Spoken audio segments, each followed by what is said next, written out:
Hey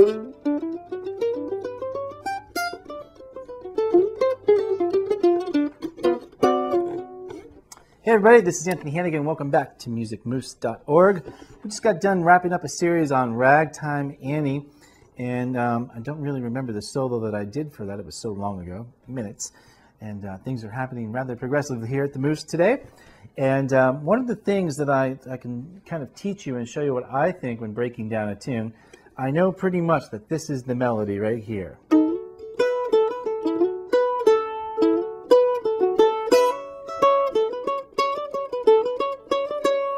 So let's just take those two parts right there. So if I was to do,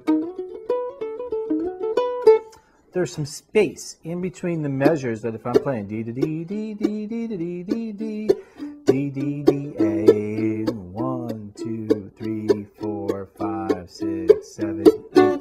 So those beats and measures in between there, I have lots of room to throw in some stuff that might work, it might not work. The only thing I can encourage is to try it. Don't be afraid to try anything unless you're actually on stage and there's a video camera running and you can't go back and erase. But that's kind of what I'm doing here. Just throwing things out there and see what works and what doesn't work, and constantly just changing it up every bit as possible as I can. But in that particular song, without going off topic here, which I sometimes often do, I'm going to just start right here on the fourth.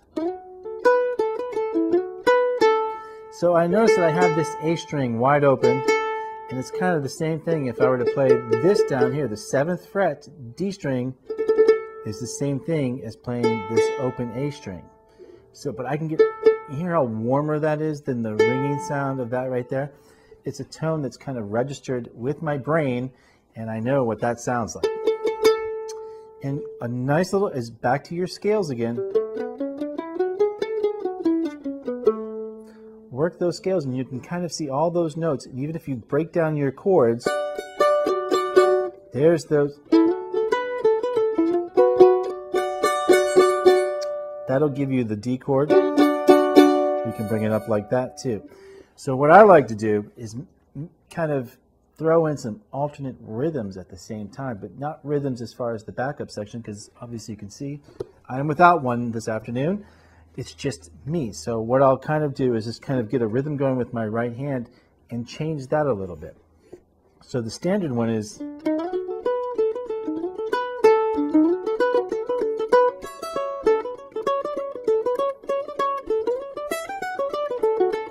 I'm going to change it up a little bit.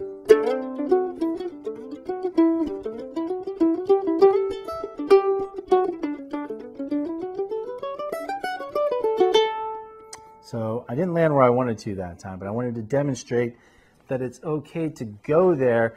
Basically what I wanted to do, in my mind I was listening to a walking up. So if I'm going to walk it from D, I don't necessarily have to play the whole entire scale. I have to sit there and just do.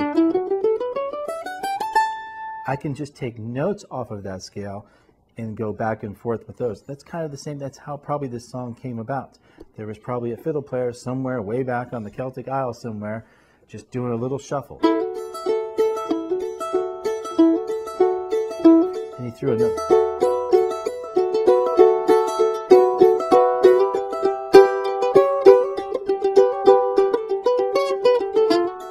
So there's another alternate version of the same exact thing. D and A. So, and I can also stretch out the D chord like this.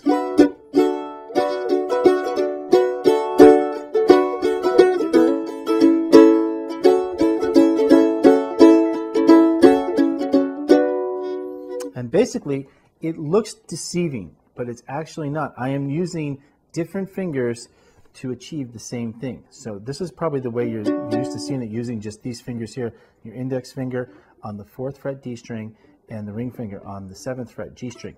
But I chose to use the pinky in the same, and the middle finger here, and just bring this down.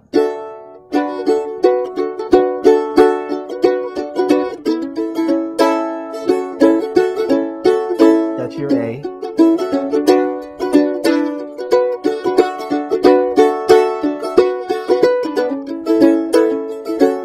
Now I could choose right here to walk up or go back down.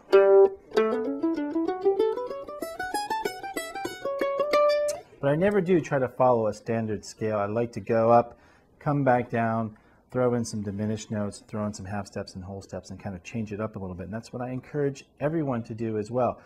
It's great to learn the melody, but to actually come up with an alternate melody, maintaining that melody, sometimes it doesn't make any sense, but I think sometimes that is the beauty of making music. It's like speaking a language, and this is just, I guess, an accent that I have. And everybody out there has a different one, and you should be extremely proud of the accent that you develop on your instrument. So that's what I'm thinking when I'm doing some improv over that. Let's just do the Ragtime Annie one more time for old time's sake. Take it off in D. 1, 2, 3.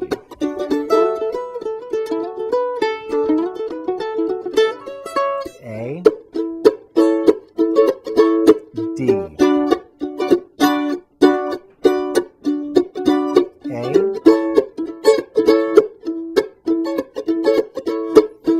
second part.